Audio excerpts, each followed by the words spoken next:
Baik, berikutnya kita akan lanjut ke sifat transformasi Z yang lain, yaitu perkalian dengan eksponensial.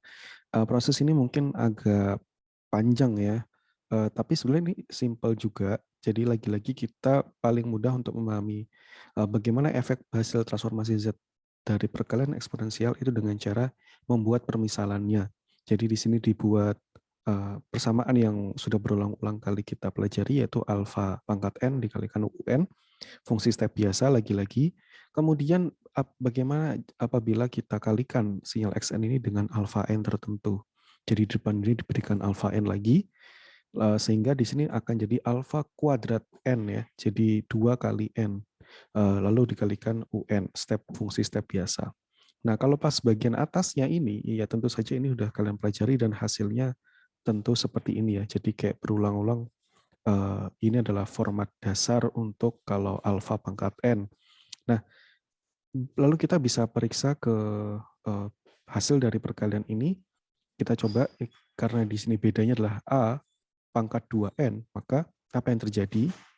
Yaitu dengan kita substitusikan ke sana, maka di sini ada a alfa pangkat 2n, lalu dikalikan z pangkat minus n, dengan tadi fungsi step, yaitu dia aktif pada 0 ya, 0 sampai ke tak hingga, maka kita revisi bentuk sumnya.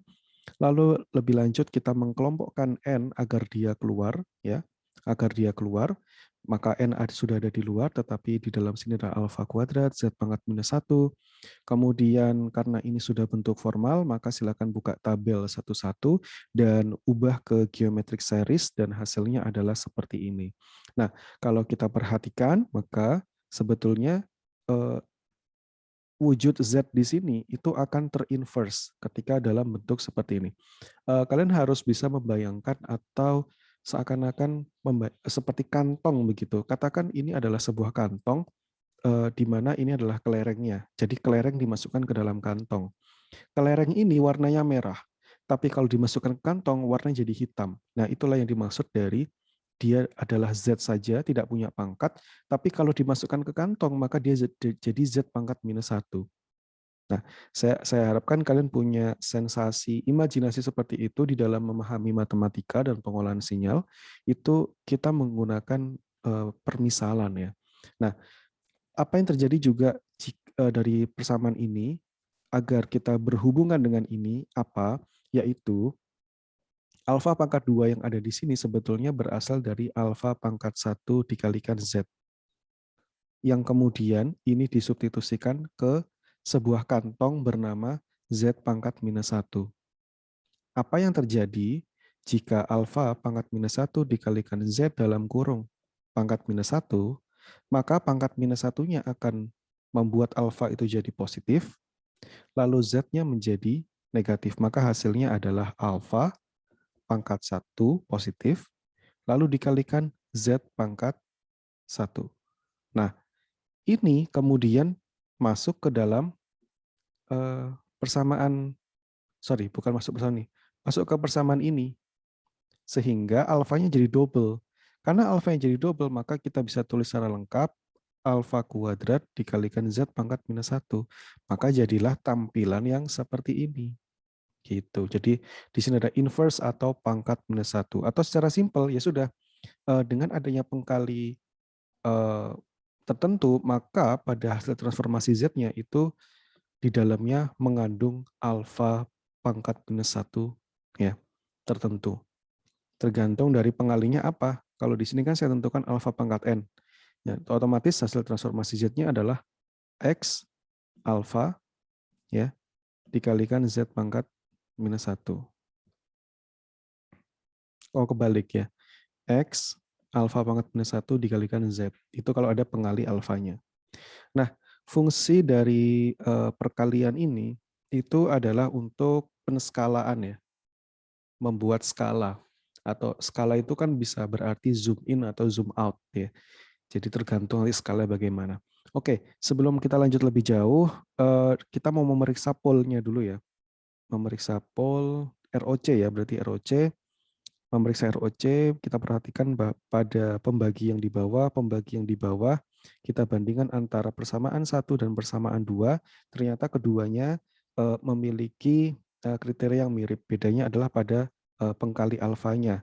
Kalau pada persamaan satu, ini adalah alfa kurang dari Z absolut, dan pada persamaan dua, kita memiliki alfa kuadrat, jadi ada kuadratnya di sana, kurang dari Z absolut. Nah, ROC untuk XN menjadi alfa, pangkat N, XN masing-masing adalah ini dan ini. Nah, sehingga kita bisa simpulkan ini sesuai dengan pernyataan yang ada di buku bahwa dengan adanya pengkali alfa pangkat N ini membuat hasil transformasinya itu di dalamnya mengandung alfa pangkat minus 1. Nah, ini adalah disebut efek penskalaan ROC di bidang Z. Nah, efeknya sampai ke region of convergence-nya, area yang konvergen di bidang Z-nya, ya sampai sana efeknya. Nah, ini hanya contoh pernyataan matematisnya bahwa ROC-nya itu memiliki pengkali akhirnya, pengkali alfa tertentu. Sekarang kita mau melihat bentuk eksponensial yang lain. Jadi di sini dikatakan bahwa eksponensial kompleks itu adalah alfa pangkat n, padahal kita tahu bentuk eksponensial sendiri adalah e, tapi nggak ada masalah kalau kita menuliskan alfa. Dan di sini kita mencoba melihat apa yang terjadi jika sinyal kita itu dikali dengan eksponensial j omega n. Yang terpenting adalah pada pangkatnya, yaitu pangkatnya adalah j omega. Ya, j omega ini apa? J omega itu omega sendiri kalau di lingkaran itu omega sendiri adalah derajat ya, derajat apa istilahnya itu frekuensi angular, ya frekuensi sudut dari sinyal ini. Nah maka apa yang terjadi?